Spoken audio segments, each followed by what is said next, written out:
오늘 6장에서는 기드온 이야기가 나옵니다. 미디안 사람들이 이스라엘을 침략합니다. 미디안은 이스라엘 저 남쪽 한참 아래에 있는 이방 민족입니다. 과거 모세의 처가가 장인과 아내가 이 미디안 출신이었습니다. 이들이 쳐들어와서 이스라엘의 파종할 곡식들을 다 휩쓸고 갔습니다. 농경사회에서는 수입을 거두어 들이는 게 1년 단위입니다. 봄에 씨를 뿌리는 것으로 1년의 농사가 시작되는데 그때마다 번번이 미디안이 쳐들어와서 농사 지을 파종할 곡식들, 남겨놓은 곡식들을 전부 다 가져가 버리고 또 가축들을 가져가 버립니다. 그리고 남아있는 그 이미 파종해버린 곡식들을 다 망쳐놓고 가버립니다. 이스라엘 족속의 생존 의지를 완전히 꺾어서 짓밟아 버립니다. 백성들이 하나님께 부르짖습니다. 평소에는 하나님을 찾지 않다가 생존의 위협을 느끼니까 하나님께 도와달라고 부르짖습니다. 우리도 그럴 때가 있습니다. 평소에는 신앙생활을 제대로 하지 않다가 우리의 필요가 생길 때, 급할 때 기도하는 것이 아닌가 싶어서 좀 쑥스럽기도 하고 이런 식으로 기도해도 되나 싶을 때도 있습니다. 하지만 하나님께서는 그 기도를 들으십니다. 평소에는 하나님을 찾지 않고 바알과 아세라에게 절했던 이스라엘 백성들. 하지만 이 위기의 순간에 하나님께 다시 돌아와서 매달리는 이 백성들의 기도를 들으십니다. 선지자를 보내서 응답하십니다. 사실은 하나님께서 이스라엘에게 이런 고통을 주신 것도 스스로 돌이켜서 하나님께 다시 부르짖으라 하는 의도로 고난을 주신 것입니다. 힘든 일이 생겼을 때, 특히 평소보다 더 간절히 하나님께 매달리는 것을 부끄럽게 생각하지 마시기 바랍니다. 어쩌면 그것이 하나님께서 우리에게 그 고난을 주신 이유일지도 모릅니다. 10절을 보면 이스라엘이 하나님을 신뢰하지 않은 죄 때문에 미디안 사람들을 보내셔서 고난당하게 하셨습니다. 이것은 책망입니다. 평소에 하나님을 섬기지 않고 집안에 아세라와 바알 신상을 세워서 그들에게 절하고 그들을 섬기는 이런 우상숭배의 죄를 범한 이스라엘에 대한 책망입니다. 하지만 이 책망은 복된 책망입니다. 회개하고 주님 은혜 가운데로 다시 들어오도록 부르시는 초대입니다. 현실적인 필요를 가지고 기도할 때에 하나님께서 그 필요는 들어주지 않으시면서 말씀을 깨닫게 하시고 나의 죄를 바라보게 하실 때가 있습니다. 기도 응답이 왜 이루어지지 않는가? 왜 내가 구하는 그 필요는 채워지지 않고 이렇게 회개하게 하시는가? 오해할 수가 있습니다. 하지만 그렇지 않습니다. 하나님께서 기도에 근본적으로 응답을 하시는 겁니다. 우상숭배의 죄를 깨닫고 회개함으로 나올 때 먹고 사는 문제도 해결됩니다. 11절부터는 하나님께서 기드온을 사사로 부르십니다. 기드온을 큰 용사다 부르십니다. 오늘 본문에서 나타나는 기드온의 실제 모습은 큰 용사의 모습처럼 보이진 않습니다. 므낫세 중에서 매우 약한 가문 출신이고 자기 집에서도 그렇게 인정받지 못하는 작은 사람이었습니다. 그의 아버지와 그의 집안은 바알과 아세라 우상을 섬기는 우상숭배에 깊이 빠져든 사람이었습니다. 신앙적으로 모범을 보일 만한 게 없었습니다. 하지만 그는 큰 용사였습니다. 그 이유가 12절에서 나옵니다. 여호와께서 너와 함께 계시기 때문이다. 하나님께서는 기드온에게 명령하십니다. 아버지 집에 있는 바알과 아세라 우상을 찍어버려라. 그것으로 나무 토막을 만들어서 나에게 번제를 바쳐라. 기드온은 그게 하나님의 말씀이고 옳은 일이라는 걸 알았습니다. 하지만 자기 집의 친척들과 마을 사람들이 해코지할까 두려웠습니다. 그래서 밤에 가서 우상을 무너뜨렸습니다. 우리가 흔히 생각하는 큰 용사의 이미지, 아주 담대하고 옳은 일을 행하고 리더십이 있는 그런 모습하고는 다릅니다. 하지만 부족하더라도, 믿음이 좀 적더라도 주님 말씀에 순종했기 때문에 주님은 그를 큰 용사로 불러주십니다. 부모와 친척과 이웃들로부터 공격받을까, 말씀을 순종했기 때문에 미움을 받아서 공격받지는 않을까 두려워했지만 아버지가 아들을 옹호하는 말을 합니다. 주님께서 아버지의 입을 통해서 기드온을 지켜주셨습니다. 현실적인 두려움이 있지만, 여러 가지로 부족한 점이 있지만 부족한 그대로 하나님의 말씀을 자기가 할 수 있는 대로 순종하면서 나아간다면 주님께서 그 사람을 안전하게 지켜주십니다. 걱정하는 일이 벌어지지 않도록 막아주십니다.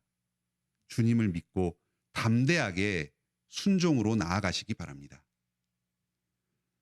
이런 식으로 기드온을 준비시키고 큰 용사로 성장시켜 가시는 중에 미디안과 아말렉과 동방의 연합군이 이스라엘을 쳐들어옵니다. 기드온은 아직 전쟁을 치를 준비가 다 갖춰지지 않은 것 같습니다. 하지만 하나님께서는 이미 필요한 준비를 다 시키셨습니다. 나머지 부족은 전쟁을 실제로 수행하는 과정에서 채워가실 것입니다. 우리도 준비되지 않은 것 같은 상황에서 인생의 큰 위기를 맞닥뜨릴 때가 있습니다. 당황스럽고 내가 과연 잘 해낼 수 있을까? 두려운 마음이 들기도 합니다. 하지만 내가 생각하는 나 자신과 주님께서 준비시키시는 나 자신은 다릅니다.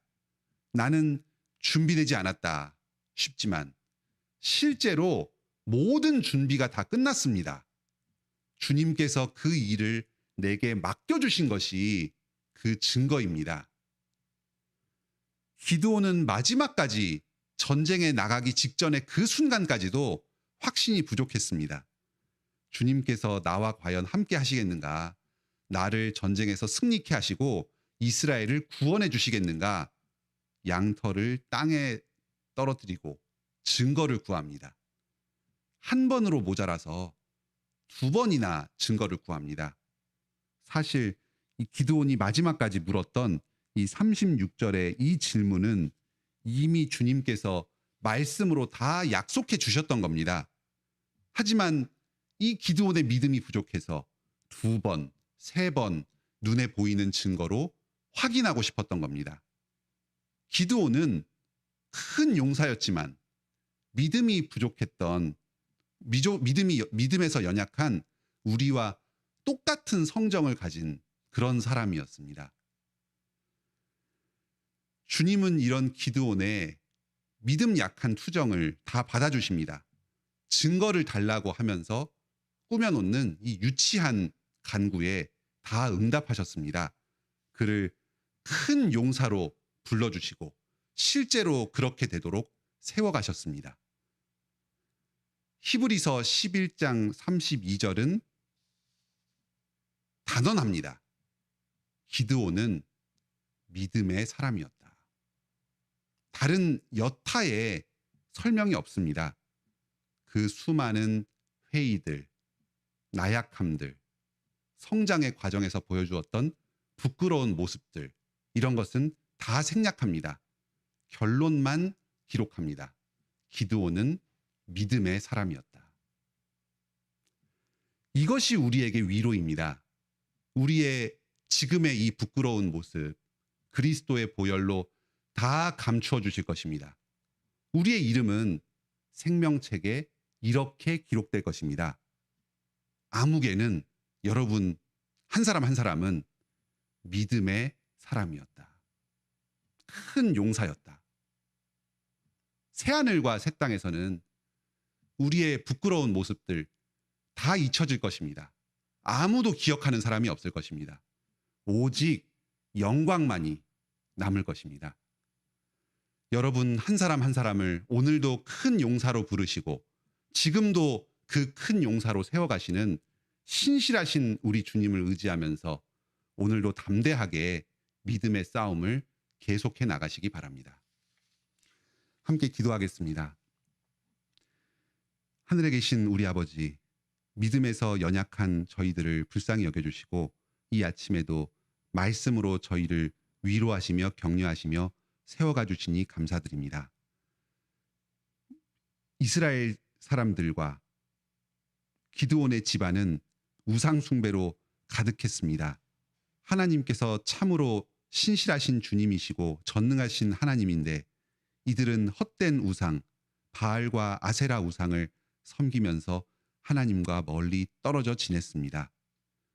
그러면서도 자기의 필요가 있을 때에만 하나님께 돌아와서 부르짖었습니다.